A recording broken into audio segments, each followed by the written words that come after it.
My husband, the CEO, told me, "You're sleeping in the guest room until you say sorry."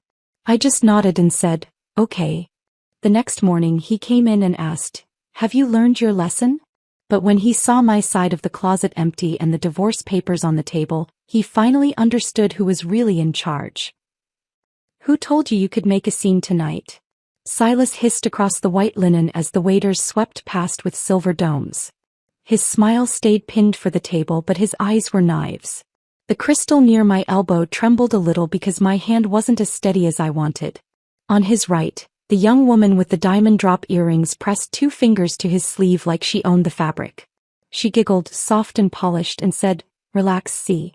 She's only teasing." That was the first time I heard the nickname. It didn't sound like business. It sounded like a secret I hadn't agreed to. I didn't start the day expecting to be embarrassed at a table that cost more than my first car. At 5:45 a.m., the penthouse was quiet except for the hum of the refrigerator and the soft click of the elevator down the hall. I measured out Silas's coffee, 1 heaping scoop of the dark roast, a pinch of cinnamon because his mother swears it helps the heart, 2 drops of vanilla, and set the machine to brew. While it gurgled, I ironed his shirts. The dry cleaner never presses the collars right and Silas notices. I stood at the board watching the first pale stripe of sunrise slide over Central Park, and pressed the steam button like I was smoothing out the day before it had a chance to wrinkle.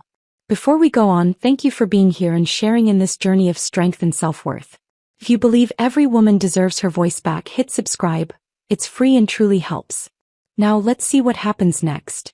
The kitchen window gave me back a woman with careful hair and a Paris robe that used to make me feel glamorous. The silk is still lovely. I'm the one who's faded. I laid out Silas's vitamins in the silver dish his mother gifted us, the one shaped like a leaf, and I found myself counting them twice. Omega-3 magnesium, just to keep my hands moving. There was a time when his first sip of coffee and the little pleased sound he made felt like a shared victory. Lately it feels like a score I'm expected to keep without missing a point. He patted in, checked his phone before he looked at me and said, "Dinner tonight. Morrison Industries. You remember who's who?" I nodded. He kissed the air near my cheek. "Good girl." The words landed like a paper cut. Small, easy to ignore, still stinging. At 3 in the afternoon, my hairdresser pinned me into the style Silas calls approachable elegance, which means soft waves that don't move unless the market drops. I had the guest list on my lap and a pen in my hand. I make notes in the margins. Richard Morrison prefers stories about sailing. His wife loves small dogs and hates red meat. The CFO's partner collects teapots. I memorize people the way some women memorize recipes. It's a skill that doesn't show until it saves someone else from choking. My phone lit up with Carol's name. We used to walk the reservoir together at dawn. I let it go to voicemail because I didn't have the energy to explain why I always seem busy right when she's free. The manicurist asked if I wanted the bright color or the safe one. I chose the soft pink that goes with everything and says nothing. In the closet, I ran my fingers over the emerald dress that makes my skin look warm. I could hear Silas in my head. "Green makes you look like you're trying too hard." I zipped myself into the navy he approved last week and practiced my smile in the mirror. Not too wide, not too small. The expression you wear when you're expected to be the room's temperature. The dining room at the hotel smelled like polished wood and truffle oil. The lights were low enough to hide tired faces. The wives clustered in a corner, laughing with a little too much air in their voices, trading updates on schools and summer rentals. I took my spot by Silas, the position I've held for 12 years, and felt the familiar weight of his hand at the small of my back. That's when she arrived. The young woman moved the way people move when they think a spotlight is a birthright. Her dress was sleek and bright, the kind of fabric that whispers when it passes by. She slid into the space between us with casual ownership. "There you are," she said to him as if I were the one who'd kept her waiting. Silas introduced her as Brittany, a consultant. He didn't give a last name. "Game changer," he added like a headline. She laughed and touched his elbow as if it were a habit. The board members noticed. Wives notice everything. Brittany called him C, then CC, which sounded private and silly at the same time. I decided to be gracious. I asked where she grew up, what brought her to New York, how long she'd been in strategy. She answered like a person who enjoys being asked questions more than answering them. Then she tilted her head at me. "Do you still get that beautiful Eastern light in the master?" she said. You're lucky. The guest room is lovely too at sunrise. My napkin slipped. I hadn't mentioned our floor plan. I told myself she was just overeager the way new people can be when they want to fit fast. I excused the familiarity as youth. I excused the perfume that smelled like grapefruit and something sharper. But she went on, admiring the Monet in the study, which is not a Monet, only a print Silas likes to pretend is important, and describing the view from our terrace as if she'd been there to watch the car lights on Fifth Avenue blur into threads. It takes a simple sentence to tilt a room. C says you're an angel for keeping everything running, she said. He needs that. The wives who don't owe me anything glanced at me and then at their plates. The soup arrived. A server placed a bowl in front of me and I stared at the steam because it was easier than staring at my husband. My stomach felt as if I'd missed a stare in the dark. Brittany leaned across Silas, knuckles grazing his tie. You did it again, she said and retied the knot like she'd practiced. It was a small gesture. Too small and too easy and too sure of itself. I heard my voice before I had a plan for it. Do you do that often? I asked, eyes on her hands. The table quieted the way people do when they sense a fire before they smell smoke. Silas laughed, that boardroom laugh that can turn a no into a maybe. Juniper, he said, using my name like a warning, not a welcome. I didn't back down. I'm curious, I added, keeping my tone light. Is tie straightening part of the consultant package, or is that one of the premium services? Someone coughed. A fork clinked too hard against china. The wives focused on buttering invisible bread. The men considered their wine. Brittany's smile stayed, but her eyes cooled. We're all family here, she said. Right, see. Enough, Silas said through his teeth, mouth still smiling for the chairman seated opposite. He reached under the table and pinched the inside of my arm. Not hard. Just a reminder. Years ago I might have laughed it off. Tonight the pinch felt like a memo I didn't sign. Conversation resumed in careful pieces, as if everyone had agreed to skip the page with the embarrassing paragraph. I took a sip of water. The glass trembled against my lip. To steady myself, I thought of the morning, how the ironing board squeaked when I folded it, how the coffee warmed my palms, how I placed his cuff links on the dresser like two small coins. I thought of our 5th anniversary in Paris, the way he looked at me when I came down the hotel staircase in that robe, the way I believed looking at me would always feel like that. Memory can be a soft blanket or a rope burn. Tonight it rubbed raw. Richard Morrison called on Silas to toast the quarter. Silas stood tall and handsome and persuasive and thanked everyone for their trust. He praised the team. He praised our partners at the table. His hand drifted toward Brittany for a beat that was longer than polite. She lifted her glass toward him with a grin designed for photographers. I held mine steady. When he sat, he angled his body toward her, not me. That shift is nothing you can cite in court, but some changes are indictments without paperwork. Dessert arrived. A delicate thing with spun sugar that caught the light. Brittany lifted her phone and snapped a photo of the plate, then turned the camera for a quick selfie with Silas in the background. Caption, she murmured, winning. I set down my spoon. Do you have a pet name for my husband? I asked her gently, or does he only use the one for you in private? My voice wasn't loud. It traveled anyway. I could feel the table tilt around me again, this time like a boat when a wave takes it by surprise. Silas's smile died first, then his jaw took over. Surprise flashed. Then heat. Then something flat and final I recognized from the days he fired people over breakfast. Juniper, he said low. We will discuss your behavior later. The words didn't belong to our marriage. They belonged to his corner office. Brittany opened her mouth, then closed it, then leaned back as if she were reconsidering her investment. I nodded as if we were talking about a dry agenda item. Of course, I said. Make sure to put it on the calendar. I'd hate to be accused of missing a meeting. One of the wives coughed into her napkin to cover a laugh she didn't mean to let out. The CFO stared at his plate as if reading numbers there. The air turned thin. Even the music from the hotel bar seemed to retreat. Silas didn't speak to me during the car ride home. He typed on his phone. Outside the window, the city flickered through the tinted glass. Inside, I could hear my own breathing. Brittany's perfume, citrus and bite, clung to his jacket. I looked down at my hands, folded like a schoolgirl's, and thought of the emerald dress hanging quiet in our closet, the one I'd chosen for myself and didn't wear. I wondered when I had started letting other people pick my colors. Back in the penthouse, he went straight to his study with the door open just enough to show me he wasn't hiding, just unavailable. I stood in the kitchen where the morning had been kind. The silver vitamin dish shone under the lights. I washed my lipstick off a glass that wasn't mine and put it away like nothing had happened. From the study, his voice floated out once, calm and practiced as he returned a call. The elevator chimed faintly somewhere down the hall. I set the kettle on for tea even though I knew I wouldn't drink it.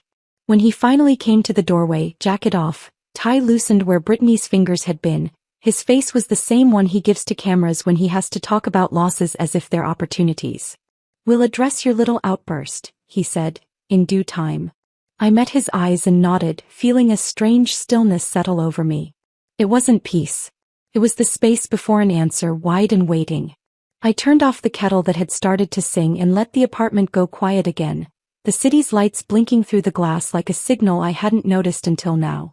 He didn't move for a long time after those last words.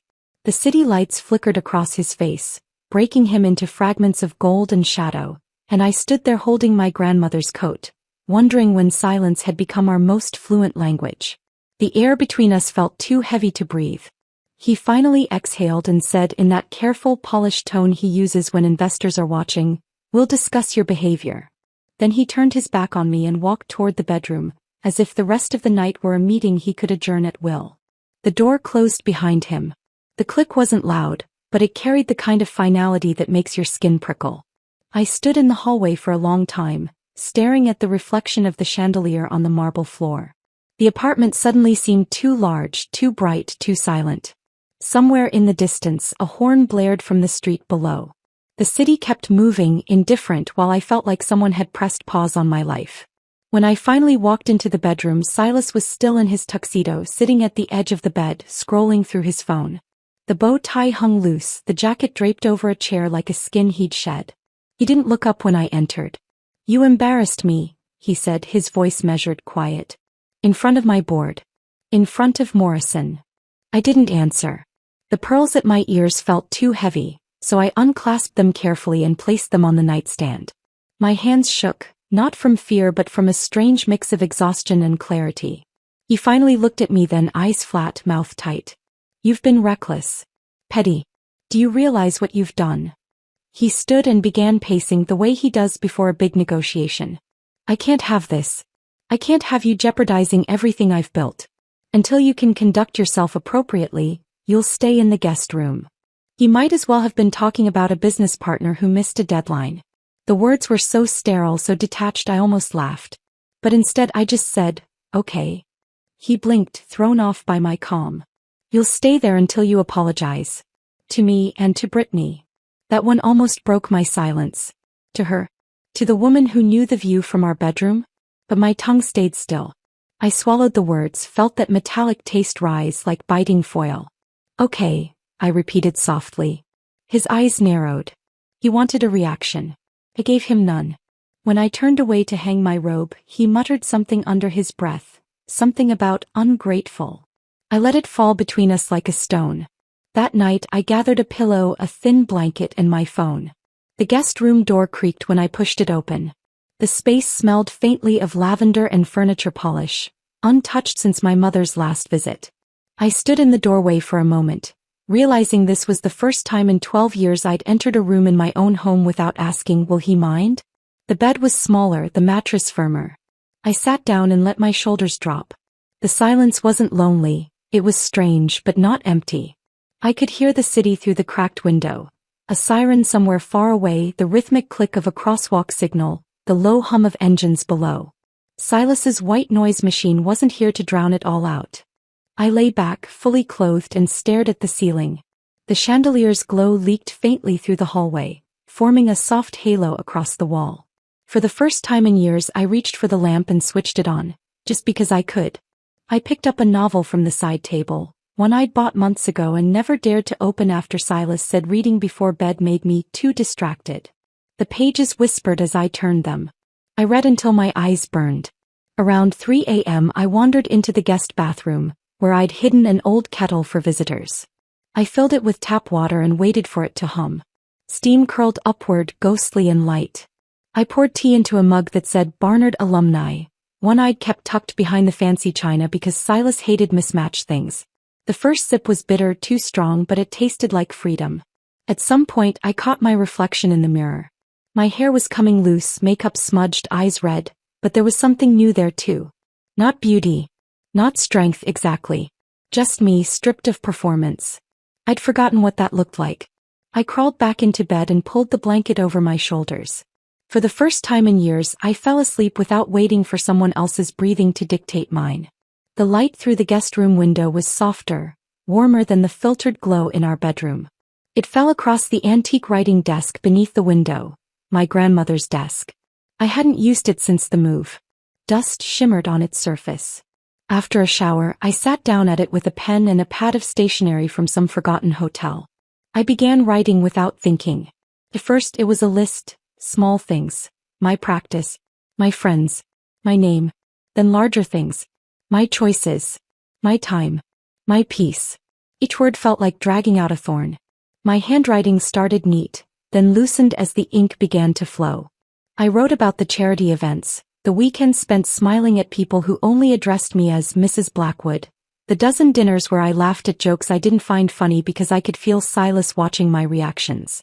By the time I paused, 2 pages were filled. My chest hurt, but it was the ache of air returning after too long underwater. In the bottom drawer of the desk I found my old address book. The leather was cracked at the spine. I flipped through names I hadn't seen in years. Friends, clients, my yoga instructor who once told me I should write again. Between pages, a business card slipped out. Margaret Winters, attorney at law. Her handwriting on the back was small and neat, just in case you ever wake up. I remembered that charity auction, her steady handshake, the sharp eyes that seemed to see straight through my polite laughter. I hadn't known then what she meant. Now I did. I placed the card in front of me and stared at it, the way you stare at a locked door when you suddenly realize you know where the key is. At 6:30 a.m., a knock shattered the quiet. 3 precise raps. He always knocks like that, short, sharp, efficient. Juniper. His voice filtered through the door, smooth but tight. Are you awake? I didn't answer right away. I finished applying my lipstick in the mirror, capped the tube and set it on the dresser. My reflection looked strangely competent for a woman who'd just been demoted in her own home. The door creaked open halfway. Silas stood there, still in his sleep shirt, jaw freshly shaven, irritation already alive behind his eyes. Have you learned your lesson? I turned slowly, holding my travel mug in both hands.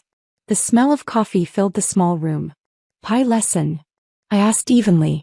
You'll have to be specific. He stepped inside, crossing his arms. Don't start. You humiliated me. You're lucky I'm being patient. I glanced at my watch. Patience, I repeated softly. That's what we're calling it now. He frowned, clearly unused to this version of me. His eyes flicked over my outfit. A fitted suit, heels, hair brushed smooth. Why are you dressed like that? You're not going anywhere. I have appointments, I said. What appointments? Important ones. The simplicity of it seemed to unsettle him. He searched my face for some hint of weakness, but there was nothing left for him to find.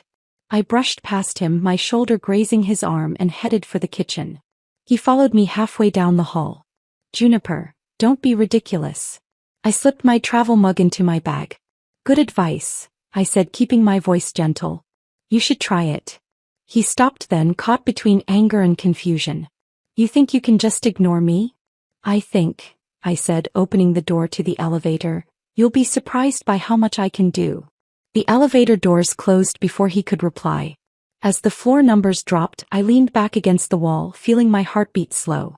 The reflection staring back at me in the polished steel looked calm, almost serene. I didn't know exactly where I was going yet, but for the first time in years, it would be somewhere of my own choosing. When the elevator timed at the lobby, I stepped out into the cool morning air. The doorman nodded politely, unaware that the woman passing him in a gray suit wasn't Mrs. Blackwood anymore. Not yet, anyway. But soon.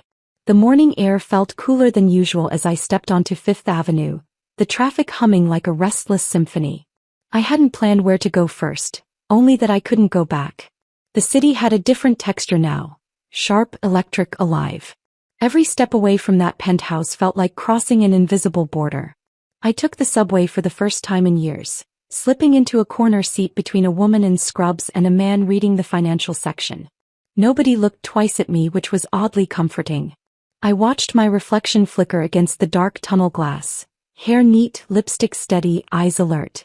For the first time I looked like someone capable of starting over. I found myself standing in front of a glass tower on Lexington Avenue before I'd fully decided to come.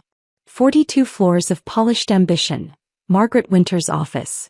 The nameplate outside her suite gleamed gold, understated but commanding. I pressed the intercom and heard her assistant's crisp voice. "Ms. Hawthorne? Ms. Winters is expecting you." The office smelled faintly of leather and old paper, that particular scent of places where people negotiate lives. Margaret stood behind a desk that seemed to stretch the width of a small stage. She was exactly as I remembered. Tailored navy suit, pearl studs, posture like a ruler. Her eyes, however, were warmer than I expected. "You woke up," she said simply. "I did," I replied and handed her the folder of notes I'd spent half the night preparing. 17 pages of dates, conversations, receipts, 12 years distilled into evidence. She skimmed quickly, marking with a red pen, the sound of ink scratching like tiny verdicts. Every few minutes she murmured something under her breath. Classic diversion spending, patterned control behavior, possible misuse of marital assets. When I mentioned that Silas had once tried to hire her firm, her brow lifted. "Oh, he did more than try," she said, opening a drawer. "He wanted me to represent him during a merger, but I declined. Conflict of ethics, you could say." She reached into the cabinet and pulled out a folder labeled Blackwood, S. She slid it across the desk with quiet satisfaction. "I've been keeping this. Something told me you might need it." Inside were copies of financial disclosures from years past, public filings, corporate transfers, shell company data. Margaret leaned back. "Men like your husband always think they invented secrecy," she said. "But they forget. Secrecy leaves footprints. Especially when it comes with a gold Amex card." Her voice carried no judgment, just precision. I found myself breathing easier, as if someone had switched on the lights in a room I didn't realize was dark. By the time we finished, she had a plan. "We'll start with documentation. Financial, personal, property, everything in your name and everything he's hidden. Do not alert him yet. And Juniper," her gaze softened, "don't confuse quiet with weakness. Silence can be strategy." When I left her office, the sky had shifted to a washed-out gray, the kind that made the glass buildings look like mirrors. I could see myself reflected in every surface, steady, upright, no longer small. The next day I walked into Chase Bank's private client office, a place I'd visited only once before, always at Silas's side. The receptionist greeted me with a cautious smile. "Mrs. Blackwood?" I hesitated, then said, "Miss Hawthorne." They led me to an office overlooking Park Avenue, where a manager named Patricia introduced herself. She was in her 50s, silver streaks in her bun, eyes sharp but kind. "You said you needed statements?" 3 years, I said. "Everything." She nodded and began typing. Within minutes, the printer hummed to life, spitting out page after page, each one a tiny piece of a puzzle I hadn't known existed. I flipped through the sheets and my stomach turned.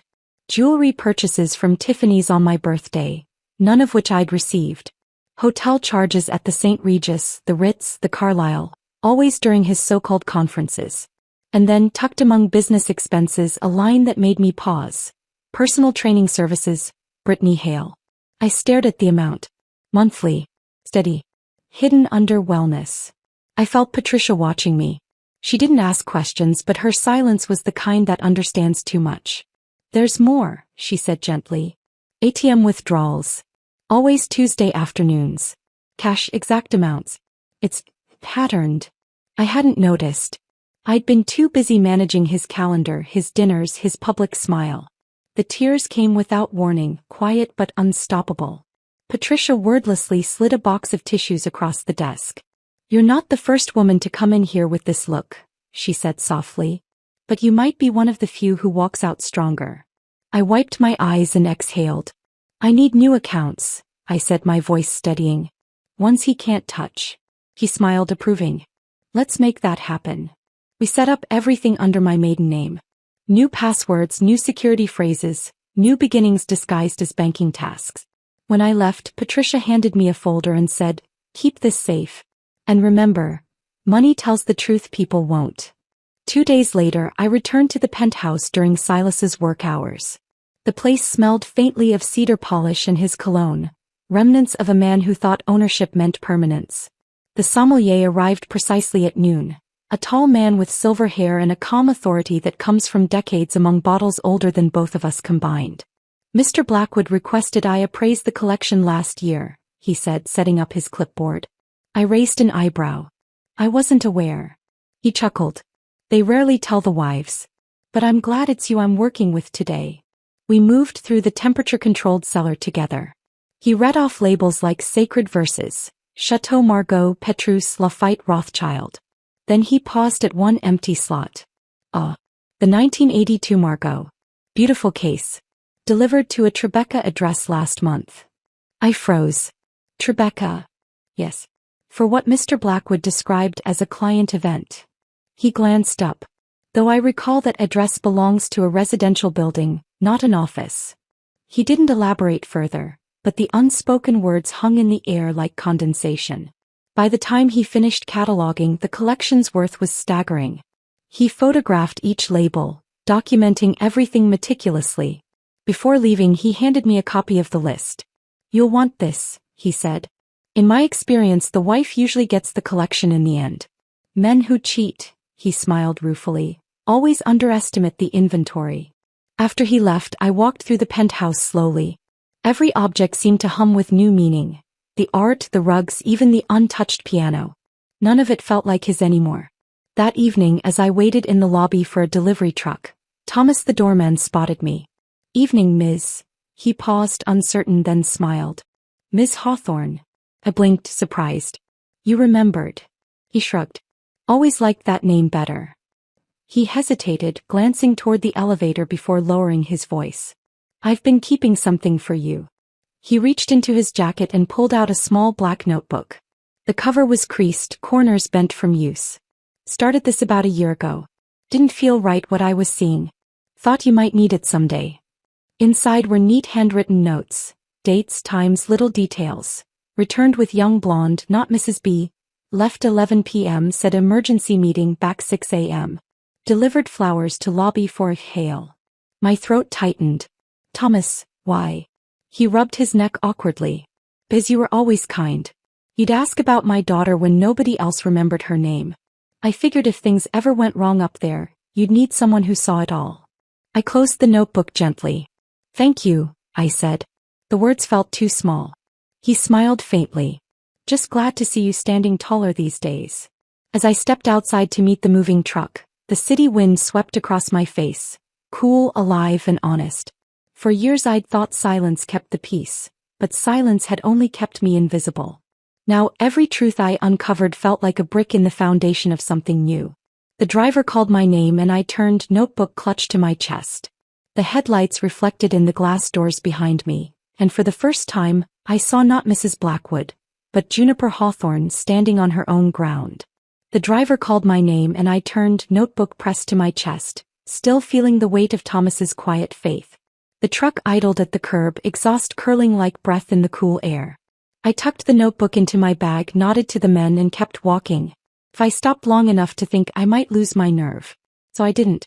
I let my feet decide and found myself 5 blocks south, in a narrow coffee shop that smelled like toasted almonds and fresh paint. A man in a navy work jacket lifted a hand. "Juniper," he said, voice low, as if we were meeting in a church. He had kind eyes and the square, careful hands of someone who does hard things gently. "Rick." "Discreet relocations. Sensitive extractions," I said, trying the phrase on my tongue. He smiled. "That's one way to put it." We took a table in the corner, backs to the wall. I slid him the floor plan I'd drawn at my grandmother's desk with a ruler and patience I didn't know I still owned. Every room had markings in blue tape. Dots for items to pack, X's for what could stay, stars for things that would break my heart if lost. He studied my notes as if they were a map to buried treasure. "You did half my job already," he said. "We'll use front and service entrances. Elevator timings here, good. Staff rotations." He tapped a space near the foyer. "Thomas can tell you," I said. "He's on nights this week." The morning doorman is chatty and hates early deliveries. Avoid him. Rick chuckled. You're a natural. He pulled out a small notebook and wrote in block letters. We go in light plain clothes. No logos. The van says Anderson's Flowers. You'll have a handler, Monica. She's the best. She'll text you updates in code. He wrote 2 phrases then turned the notebook so I could read. Groceries delivered means we're in. Dinner ready means extraction complete. Groceries. Dinner. Simple enough. My heart picked up anyway like a bird against glass. We'll pack your things first, he said. Then the sentimental. Then anything he might try to claim later. Photos, documents, jewelry. His eyes flicked toward my bag. You carry essentials on you. No trail. 3 hours. I asked. He nodded. Once we start, don't come back midstream. You want to? Don't. It complicates things. Understood. He closed the notebook. Juniper, he added, leaning forward. We're not stealing. We're preserving. The word landed inside me like a steadying hand on the shoulder. We shook his grip firm. As we stood, he pressed a slim phone into my palm. Temporary number. Only for today and tomorrow. Monica's locked in. Outside, the sun had taken a step higher, turning the glass buildings into bright chalk. I walked back to the penthouse with a paper cup warming my fingers, aware of the 100 small moving parts now set into motion. Fear threaded through my excitement, not enough to stop me, just enough to remind me the stakes were real. Wednesday began with the click of a key in the lock. Honey, my mother called, stepping into the foyer with that brisk floral scent she's worn forever. She found me in the guest room among piles of papers, the floor plan and a tangle of cords I was labeling. Her eyes traveled over the mess, then back to me. Well, she said, lips curving, there she is. The girl who used to organize her dollhouse by color and tax bracket. I laughed, a short, surprised sound. I don't know if I'm brave or foolish. Both, she said. That's how change starts. She kissed my cheek, then held me at arm's length. You look alive. We made tea in the small guest kettle, the familiar ritual soothing my hands. I told her about the bank, the wine collection, the notebook Thomas had kept. Her mouth thinned with a rage she didn't need to spell out. I started keeping things too, she said, reaching into her tote. She laid out a neat stack. Printed photos from galas, Silas in the background with Brittany's hand on his sleeve. Screenshots from social pages where the same young woman appeared in more frames than made sense. Restaurant receipts from family dinners he never attended. On top, a small, fabric-covered journal. Every time you called and said you were fine, but sounded like you'd been crying, I wrote down the date. I didn't want to push you. I wanted proof for when you decided you deserved better. Something in my chest gave way. Not a collapse. More like a door opening in a house with stuck hinges. I should have told you sooner, I whispered. You told me in the spaces between your words, she said softly. She opened her checkbook, wrote a number that made my breath hitch and slid it toward me. From your father's policy. I kept it for you. I always knew there would come a day I'd hand you this and say, go. Start fresh. So, go. I stared at the check. It represented practical things. Deposits, lawyers, rooms with locks. But it also felt like permission. I tucked it into my bag and for a moment we just held hands the way we used to when crossing busy streets. Will you be okay? She asked. Yes, I said and realized I believed it. Before she left, she stood in the doorway and looked back at me, a proud glint in her eyes. When you see him trying to scare you into staying small, remember who raised you, she said. He doesn't get to define your courage. After she was gone, the apartment felt different. Not emptier. Lighter. At noon, I met my cousin Derek in a quiet hotel lounge that could have been any city's living room. Low chairs, soft lamps, a piano that nobody played. Derek works security for the Ritz-Carlton downtown. He slid into the seat across from me, ordered black coffee and waited until the server drifted out of earshot. Then he placed a flash drive on a cocktail napkin and tapped it once with his finger. You didn't get this from me, he murmured. Of course not, I said. Weekend of the conference, he said. Check-in video. Elevator. Lobby. Also, 3 other visits. He grimaced. The concierge keeps copies of all receipts for a while. I pulled what I could without raising flags. I turned the drive between my fingers, small and ordinary looking. And you're sure? Juniper, he said gently. I wouldn't have called if I wasn't sure. He leaned in, voice lower. She's wearing your bracelet in the clip from the elevator. Cartier. The one with the tiny emerald clasp. A cold current ran through me, not shock exactly. Confirmation has a different temperature. I nodded. Thank you. Sorry you had to learn it this way, he said. Sorry there was a way, I replied. He reached across and squeezed my hand, then sat back and tried to lighten the air. Do you remember when we were 10 and you made me sign a contract before you'd trade lunches? He said. You kept stealing my pudding, I said. You drafted a better agreement than half the managers I've had, he said, grinning. You were always the one who wrote things down. You're still that person. After he left, I stayed a minute, holding the flash drive like a pebble that had skipped across water and finally landed in my palm. The evidence didn't feel like triumph. Felt like a tool. Tools aren't exciting. They're necessary. Monica texted that evening. Confirm floor plan received. Question marks tagged in pink? I replied with photos of 3 items I'd forgotten to mark. My father's first edition books, a quilt my mother made for our wedding, a brass watering can Silas mocked but I used every summer. She responded with a thumbs up and a small flower emoji. Calmed me more than I expected. We set the timeline for Thursday morning. Silas would be at racquetball like clockwork. Rick liked clocks. So did I. There was one more thing I needed. A safe harbor. The penthouse wasn't mine yet, not in the way I needed. I pulled out the temporary phone and with a steady finger called the Carlisle. The woman at reservations spoke with that soft hotel smile you can hear. Welcome back, Miss Hawthorne, she said as if I'd never left. I need a suite, I said. Quiet. A window. Good locks. We have just the place, she replied. I went that afternoon, paid with my new card, and followed the bellman up in a mirrored elevator that reflected a woman I recognized more each hour. The door opened onto a room washed in pale light, the kind that forgives and invites in equal measure. The air smelled faintly of lavender, not cologne. I crossed to the window and looked down at Madison Avenue moving like a slow, elegant river. Anything else we can do to make you comfortable? The bellman asked, setting my small suitcase near the closet. Actually, I said, there is. I asked for a chair by the window, a comfortable one, not decorative. He frowned thoughtfully and said, give me 20 minutes. When he returned, 2 attendants carried in a high-backed chair upholstered in soft gray, the kind that makes you sit up and breathe deeper. It wasn't my grandmother's reading chair, but it was as close as a hotel could offer. I tipped more than was sensible. He looked surprised, then pleased. We take security very seriously, he said quietly. If you need privacy, you'll have it. I nodded, stung by sudden, grateful tears. After he left, I opened my suitcase. I hung my clothes, my choices, my colors, on hangers that didn't scrape. I lined up my shoes not by height but by comfort. I placed 2 books on the nightstand and a framed photo of my parents from the box I'd packed in the guest room. A beach picture, hair wild, eyes laughing. The room shifted with each small claim.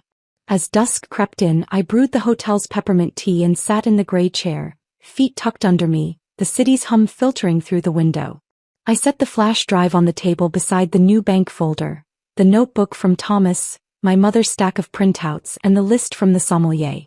They looked like instruments in an orchestra waiting for a conductor's cue. Monica's text pinged. Route confirmed. Thomas on nights. Flower van staged. Groceries at 0700. I typed back one word. Ready.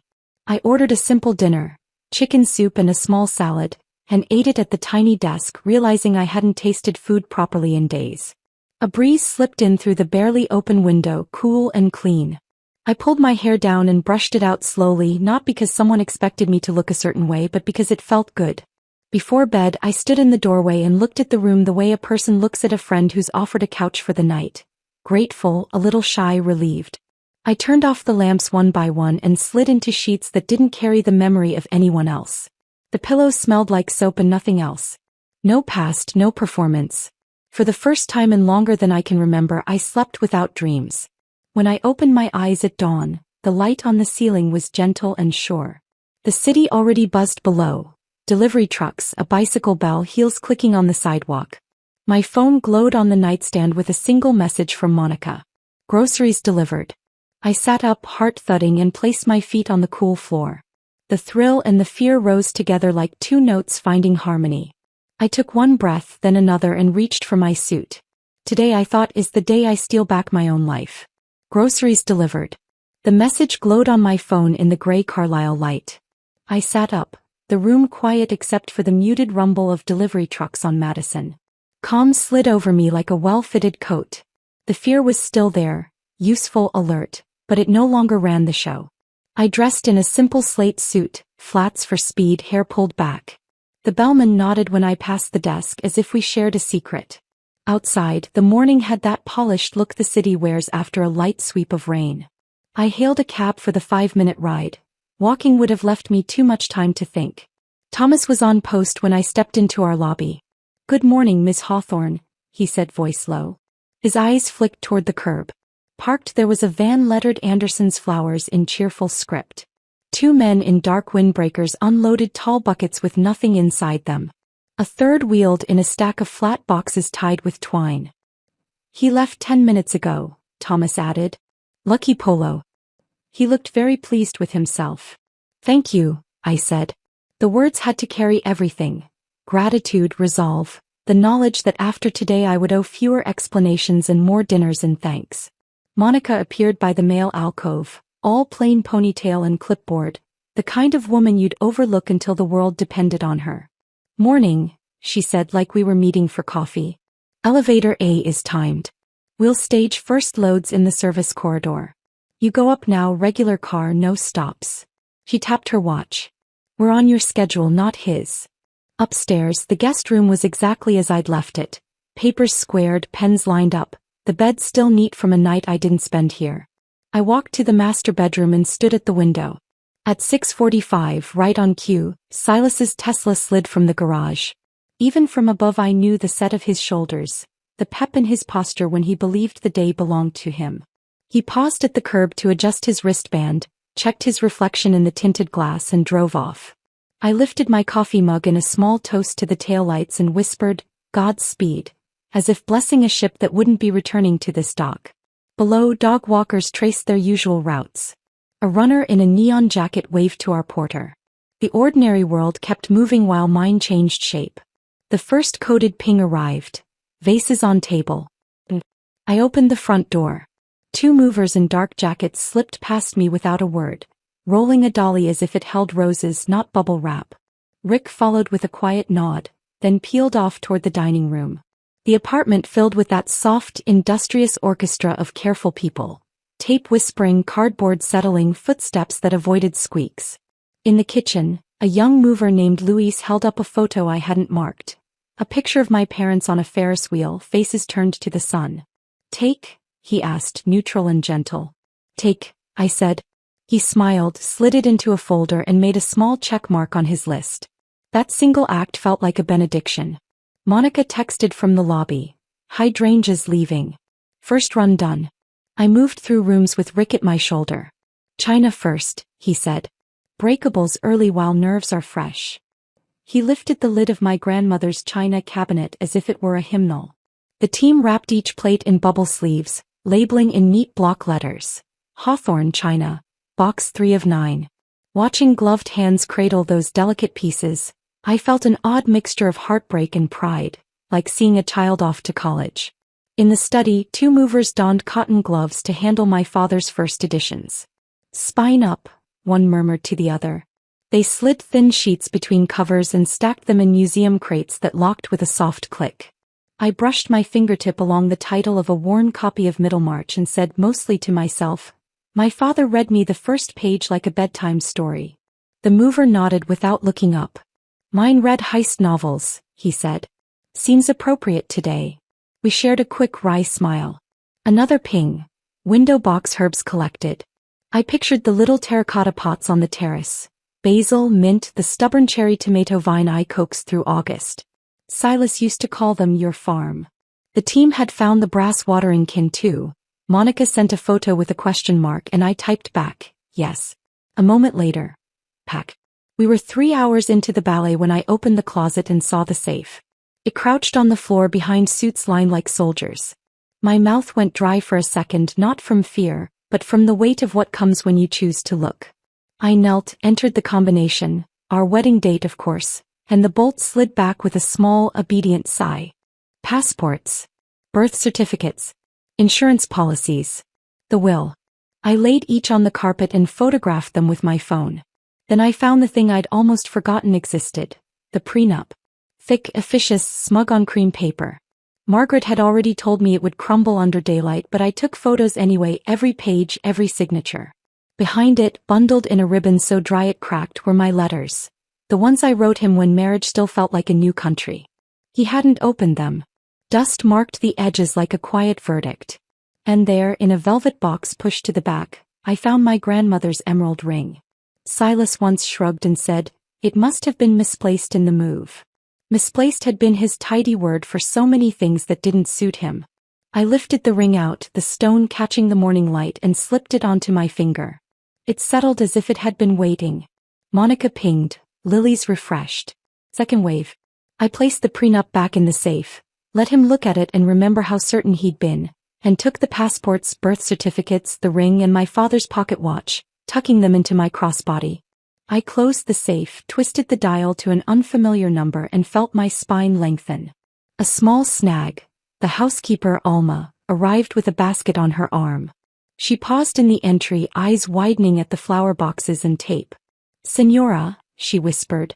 "It's okay," I said softly, stepping close. "Today is a special kind of cleaning."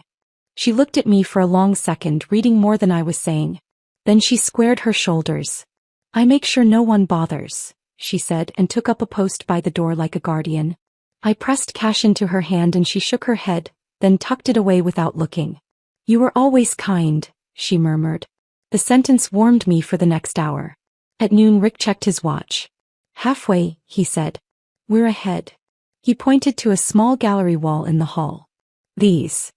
They were photographs from places I'd loved before I learned to pretend. Coney Island in winter, a bookstore in Rome, a rainy corner in Dublin where a busker played violin. "Take," I said. A mover with gentle hands eased each frame from its hook, wrapped it in foam, numbered the backs. I caught my reflection in the glass as it went into the sleeve. Hair neat, eyes clear. I didn't look like a runaway. I looked like a woman who had read the plan twice and remembered the exits. Another ping. Peonies arranged. Third wave leaving. Monica added. Doorman offers umbrella, rain starting. I pictured Thomas handing out plastic sleeves to imaginary blossoms and smiled. At 2 I stood in the bathroom and looked at the tray of perfume bottles I never wore for myself. Gifts chosen for their names. Authority, Victory, Muse. I chose one I'd bought years ago and tucked away because someone said sandalwood didn't suit me. I dabbed it at my wrist. The scent bloomed warm and clean, quiet confidence instead of announcement. The room felt more honest at once. By 3 the apartment had edges I'd never seen. Without my things, the spaces where I'd been obedient were obvious. The kitchen, once staged for entertaining, looked like a showroom. The study felt like a set for a man performing competence. The only room that still hummed with something true was the guest room, where my grandmother's desk sat under the window, a sliver of light on its scarred surface. "Dinner ready at 15:30, Monica sent. "Almost complete." "Last loads," Rick confirmed. "We leave the furniture he'll trip over with his own ego. The rest is yours." He glanced toward the study. "Your documents?" "Next," I said. I carried a slim box to the desk and opened it. Inside were the divorce papers, the ink still dark where the clerk had stamped them. I added the forensic accounting report, tabbed, highlighted, merciless, opened to the neat page that traced company funds into Brittany's paycheck as if it were a recipe for cake. Finally, a small piece of cardstock I'd had printed at a tiny shop on Lexington. 6 words set in black type, nothing more. I stepped into his study at exactly 4. The room had that stillness expensive wood gets in late afternoon, the light falling in clean bars across the leather blotter. I could see the outline where his laptop usually sat, the faint smear from his wrist where he polished the desk with his constant moving. I straightened a pen because that's what I do and then arranged the documents. Divorce papers on the left, fanned so the case number and the stamped seal were easy to see. Forensic report on the right, tab peeking like a discreet flag. My little card centered on top. I took out my phone and photographed the desk. Once, then again, then a third time from the doorway. Not for spite. For record. For memory. For the moment my life changed because I decided it would. I stood a while longer listening to the apartment. The movers had gone. The flower van had become a rumor 2 blocks away. The only sounds were the low hum of the refrigerator and a distant siren curling down Fifth. I went room to room, sliding open a drawer here, closing a cabinet there, saying quiet goodbyes not to the things but to the version of myself who kept them dusted. On my way out I paused by the hall mirror.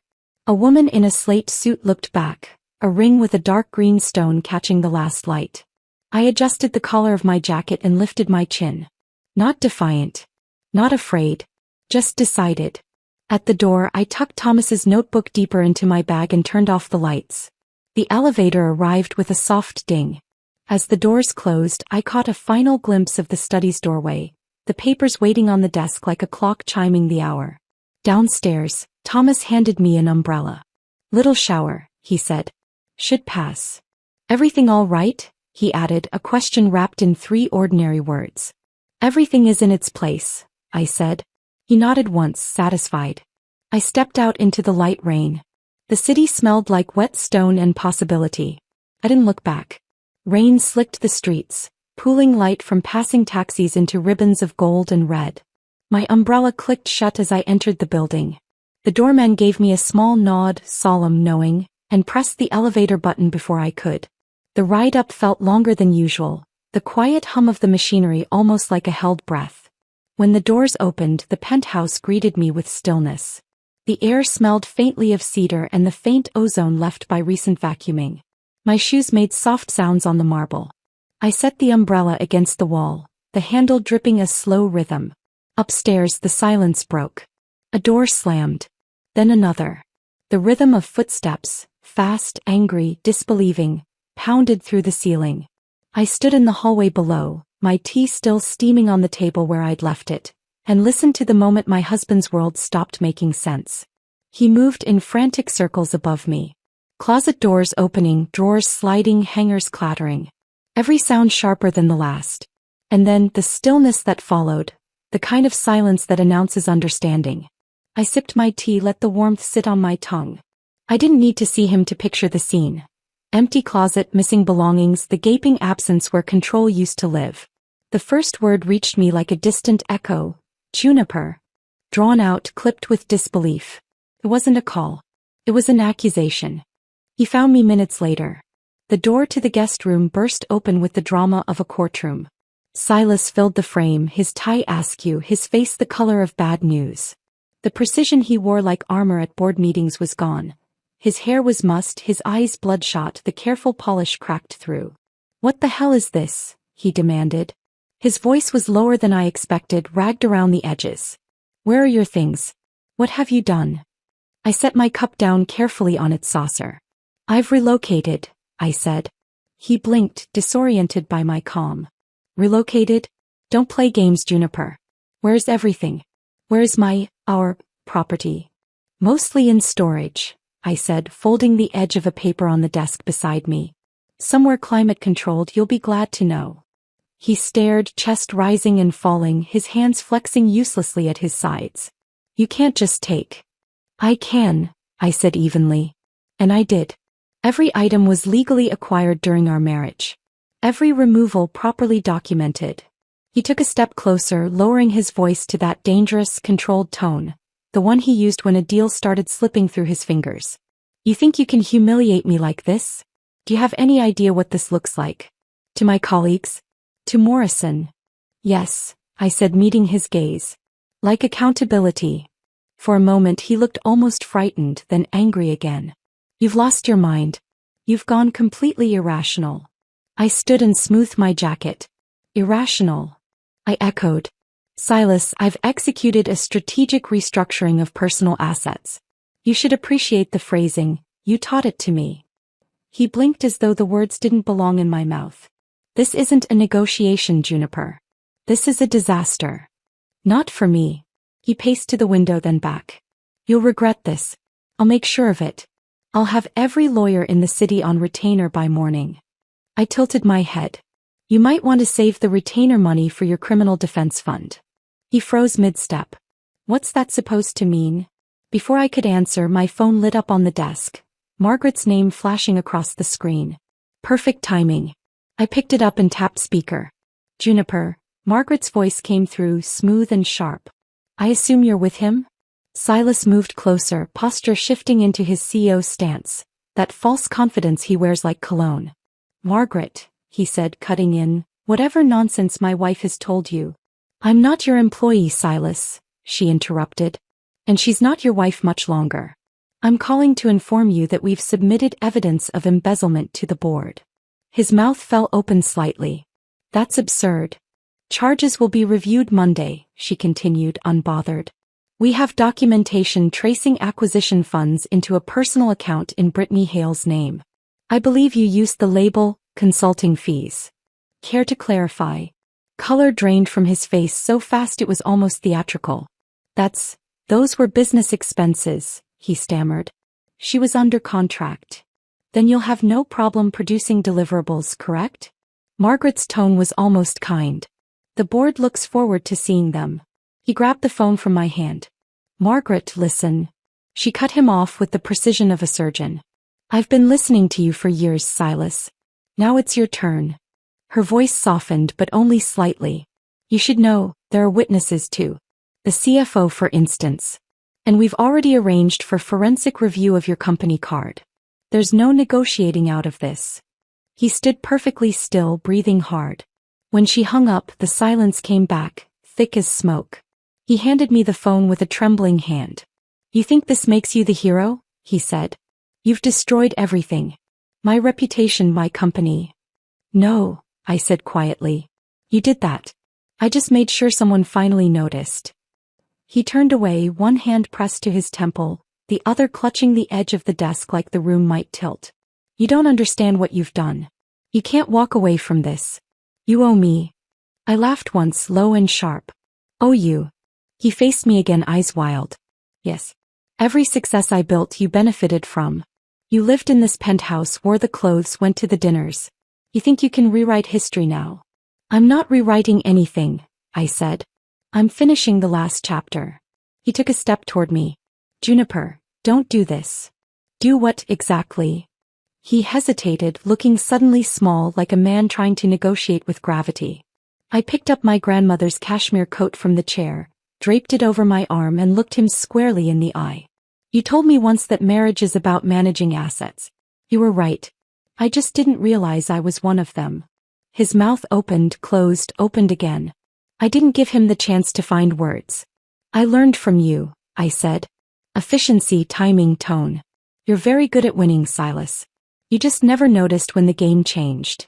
He sank into the chair behind him, elbows on his knees, hands pressed to his forehead. You can't mean to go through with this. You can't humiliate me like this. It's not humiliation, I said. It's consequence. He looked up, eyes wet now, anger dissolving into something closer to desperation. Please, Juniper. Be reasonable. I paused at the doorway, the city lights glittering faintly behind him. Reasonable was staying quiet while you erased me, I said. Reasonable was pretending not to see what everyone else already knew. But unreasonable, I smiled faintly. Unreasonable finally got me here. He rose halfway from his chair, hand reaching out. You're making a mistake, he said hoarsely. You'll come crawling back. I looked at the hand that had once worn my ring and shook my head. You still think everything that leaves you will eventually return. That's your real mistake. For a moment, the world narrowed to the sound of rain against the glass and the slow tick of the clock above the mantel. I could almost feel the years peeling away. Every dinner, every compromise, every apology I'd given to keep the peace. Then I stepped forward, closing the distance just enough to speak quietly. Your mother called me last week, I said. She told me she always knew you'd ruin the best thing that ever happened to you. She just didn't know how soon. He went still. And for what it's worth, I added, your golf buddies have a betting pool on when Brittany figures out she's dating a man who mistakes control for love. I didn't place a bet. It didn't seem fair. His face twisted. You can't talk to me like this. I already am, I said. And I'll only have to do it once. I adjusted my coat, slipped the strap of my bag over my shoulder and opened the door.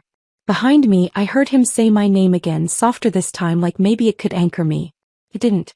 I stepped into the hallway, closed the door gently and let the latch click. The sound was clean, final. A full stop at the end of a sentence I'd been writing for 12 years. The elevator doors closed behind me, sealing away the echo of his voice. By the time I stepped into the Carlisle lobby, my pulse had slowed to something steady, deliberate. The marble floor gleamed like calm water under soft lights. I crossed it slowly, each step lighter than the last. Upstairs, my suite smelled faintly of lavender and peppermint tea. I set my coat on the chair, sat by the window and watched the rain thin into mist. When my phone rang Monday morning, the name flashing across the screen made me smile. "Margaret," I answered. "You'll want to hear this," she said. Her voice was bright, almost girlish, with the kind of excitement lawyers rarely allow themselves. I'm standing outside the boardroom. I could hear muffled voices in the background, the scrape of chairs, the controlled chaos of a crisis. "How bad is it?" I asked. "Oh, it's exquisite," she said. "They called an emergency meeting. Silas thought he could talk his way through it. You should have seen him, suit immaculate, hair combed to repentance, and Brittany perched beside him like a decorative vase. I pictured it instantly. The long glass table, the tension thick as dry ice, the faces of the men who once toasted him now sharpening into judgment. Richard Morrison himself asked her to present her quarterly strategies," Margaret continued. She opened a PowerPoint full of stock photos and something about brand synergy. Morrison asked, "Specifically, what measurable outcomes have you delivered?" She froze. Someone coughed. It was cinematic. I laughed quietly. "Please tell me someone recorded it." "I wish," she said. "But there's more." He asked why her previous role on LinkedIn says, "Brand Ambassador for Azul Vida Tequila." Apparently she tried to pivot, started talking about emotional branding through lifestyle storytelling.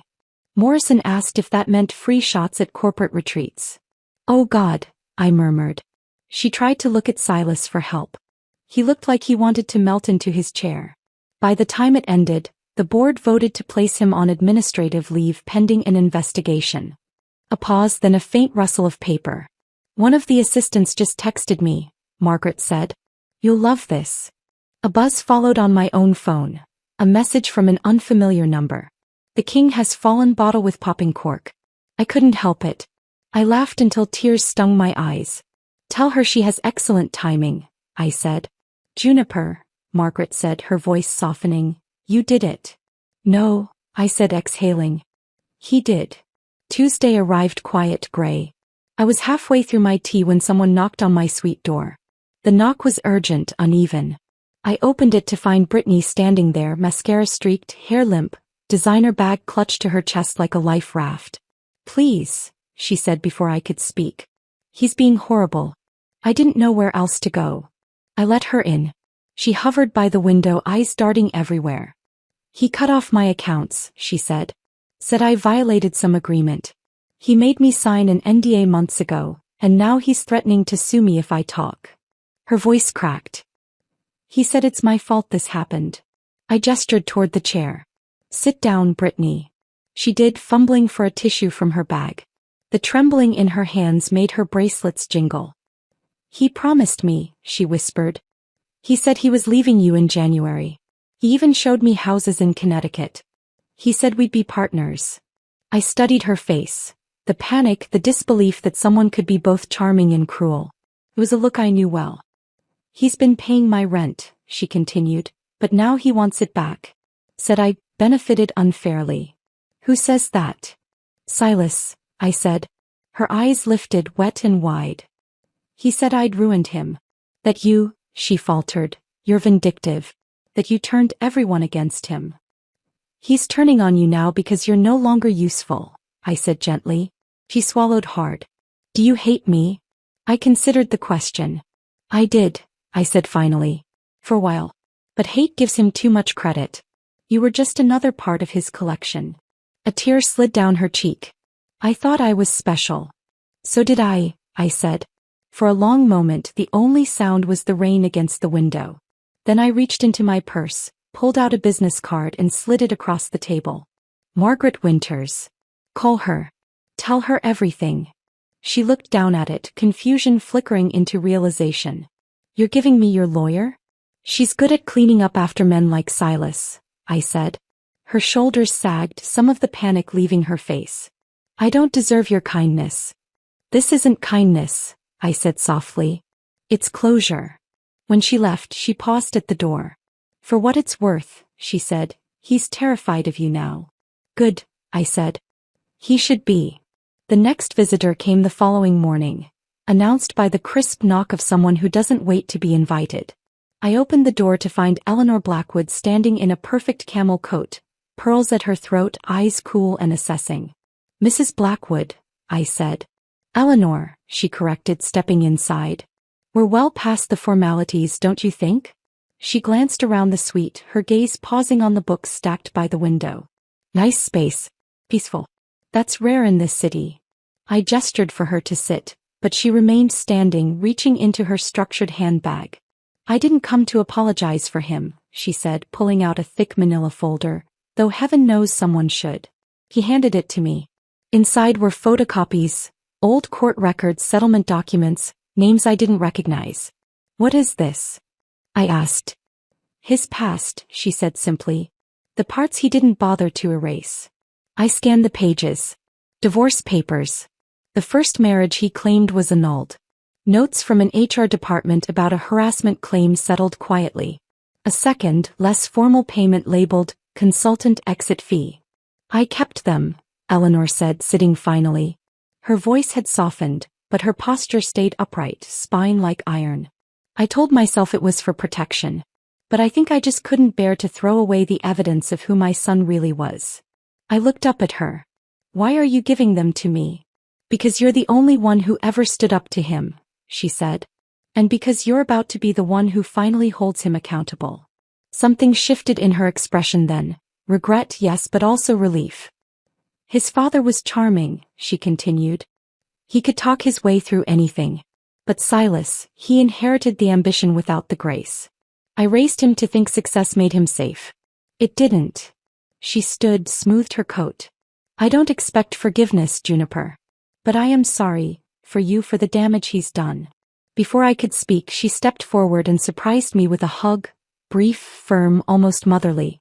I always hoped you'd be the one to stop him, she whispered near my ear. When she left, the folder sat on my lap like a small, heavy truth. Friday's mediation was held at the penthouse. It felt strange walking back through those doors, familiar space stripped of intimacy. The art gleamed without warmth. The furniture posed for a life that no longer fit anyone. Silas was already there, sitting beside his attorney. His suit looked too large, his tie loose, the shine gone from his shoes. I took my place across the table, my lawyer on one side, the mediator at the head. The process began with formalities. Asset lists, valuations, percentages. Silas tried to argue for sentimental items. Paintings he'd never noticed, sculptures he'd dismissed as dust collectors. That painting, he said, gesturing toward the Monet print, was part of our shared aesthetic. I almost smiled. You mean the one you said clashed with the color of your desk? His lawyer shifted uncomfortably. We moved on to furniture. He tried to claim my grandmother's dining set, citing historical value.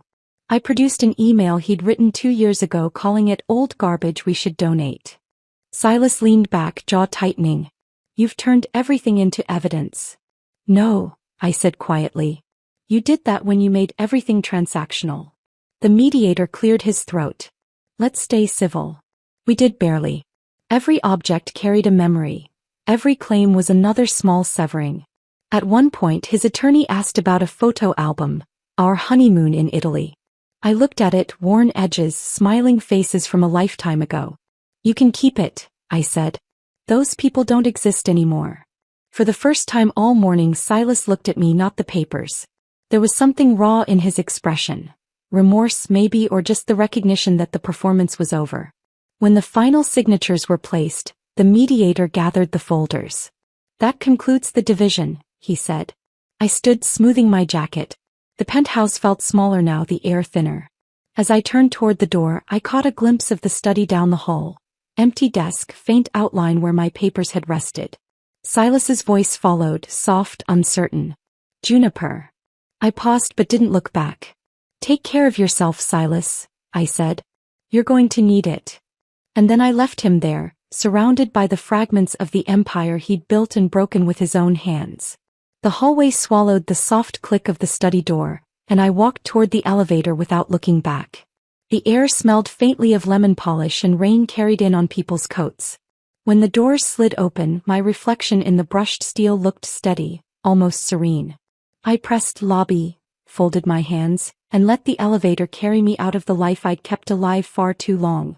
3 months later, I stood in a different hallway, the courthouse, wearing the emerald dress Silas always disliked. The fabric skimmed my knees, bright against the beige tile and the scuffed baseboards that had seen more endings than a library. Margaret stood beside me, reading glasses low on her nose, a stack of papers tucked under her arm like a shield she knew how to use. When the clerk called my case, we walked into the courtroom together. The judge was a woman with silver hair pulled into a no-nonsense bun and eyes that had weighed 1,000 stories just like mine. She looked at the documents, then at me. "Miss Hawthorne," she said, the name rolling out as if it had never been anything else. "Are you ready to finalize?" "I am," I said, clear and sure. We went through the formalities. The decree restored my name, my property, my quiet. When the judge stamped the final page, the sound echoed like a soft gavel against my bones. She glanced up and gave me the smallest smile, the kind professionals share with people who have survived the hard part. "Congratulations," she said. "May this be a beginning."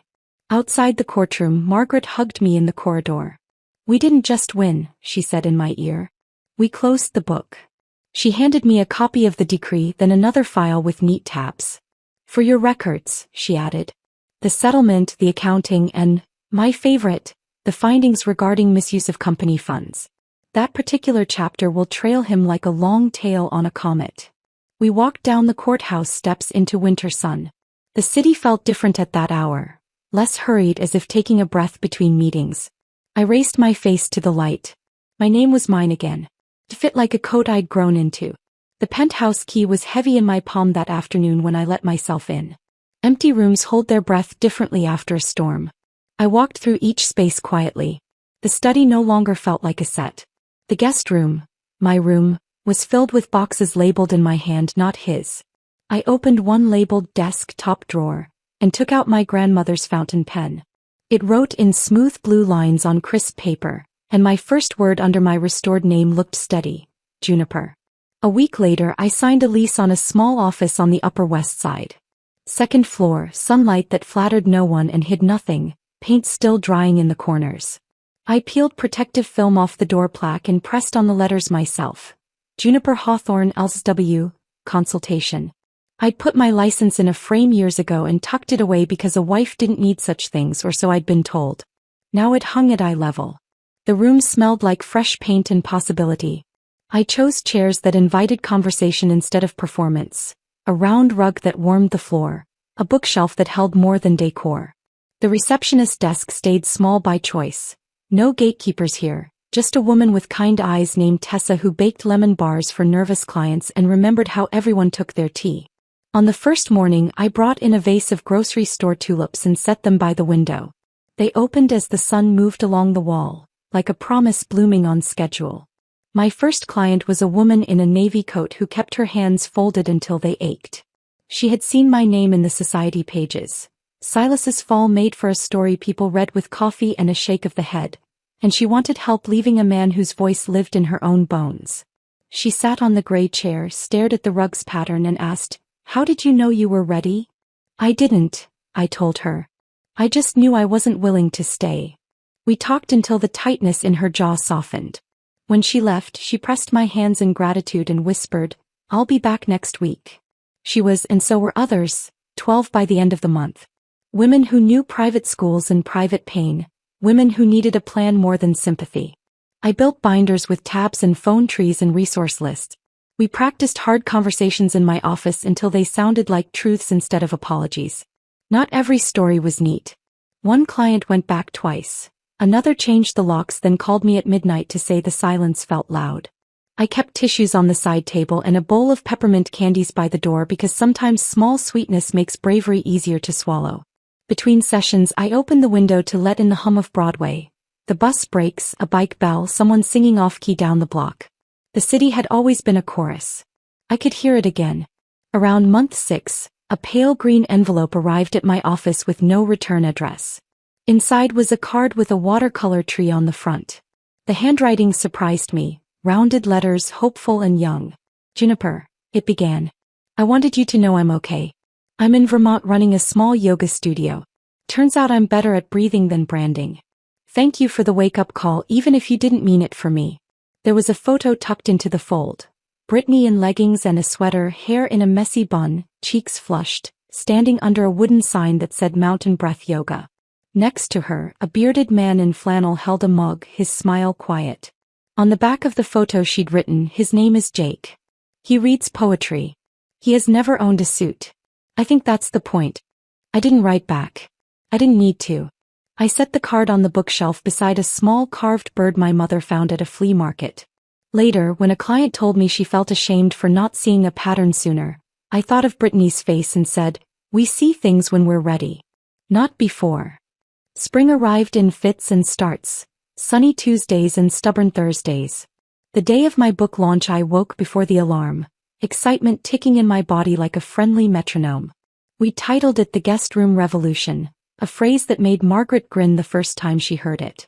The publisher booked the same hotel ballroom where Silas had introduced me to Brittany, and I said yes without hesitation. Irony, when used correctly, can be a healing spice. The lobby smelled like lilies and coffee. Inside the event room, the chairs formed neat rows, a small stage at the front lined with copies of my book stacked like bricks. Tessa fussed over the name tags and glow of the floor lamps, then pressed a peppermint into my hand like a coach handing over tape. For nerves, she said. People began to arrive. Women with bright eyes and careful smiles. A few men in the back who looked like they were taking notes for sisters and friends. My mother entered on the arm of Thomas, who wore a suit that fit like it had been waiting in his closet for a reason. He waved the smallest wave and mouthed, proud. I squeezed his fingers when he reached me and said, you clean up well. Even Eleanor appeared, standing near the back in a navy dress, her expression unreadable until I caught the small nod that said more than flowers would have. Margaret took a seat in the front and crossed her legs with the crisp satisfaction of someone who knows a plan delivered. The room filled with a session's worth of stories. Quiet divorces, loud ones, stalled ones, ones that hadn't happened yet but had already begun in the heart. When it was time, I stepped onto the stage. The mic felt warm in my hand. I read a passage about the first night in the guest room, about the odd freedom of a lamp left on and a window cracked open to real air. The audience was still, the kind of stillness that means people are holding their breath. When I finished, I set the book down and opened to questions. A woman with gray hair in a pink cardigan stood. Do you regret anything? She asked. The room waited. I thought of the years, the dinners, the practice smiles. I thought of the night I said okay to the guest room and meant watch me. I shook my head. I regret not moving to the guest room sooner, I said. That's where I learned the lesson I should have learned earlier, that comfort can be a cage if you let someone else lock the door. Applause rose like heat. I felt it on my face, my hands inside my chest. For a moment I let it rest there. Then I read the dedication. To all the women who were told to learn their lesson and did. The clapping this time came with a few cheers. It was not a victory lap. It was a welcome home. Afterward I signed books and listened. A nurse told me she'd put a deposit down on her own apartment that morning.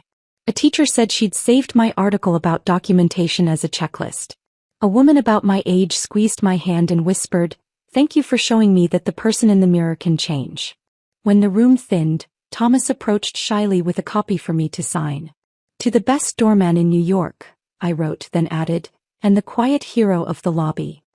He laughed, then cleared his throat and said, "Miss Hawthorne, there's a line past the bar."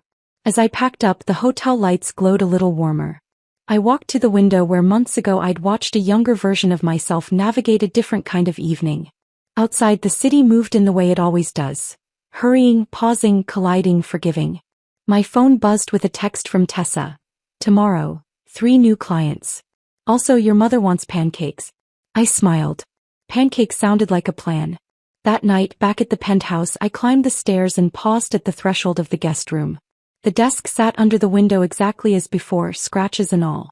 I ran my fingers along its edge and felt the groove where my pen had dug in weeks ago. Through the glass, the park glowed a soft, improbable green.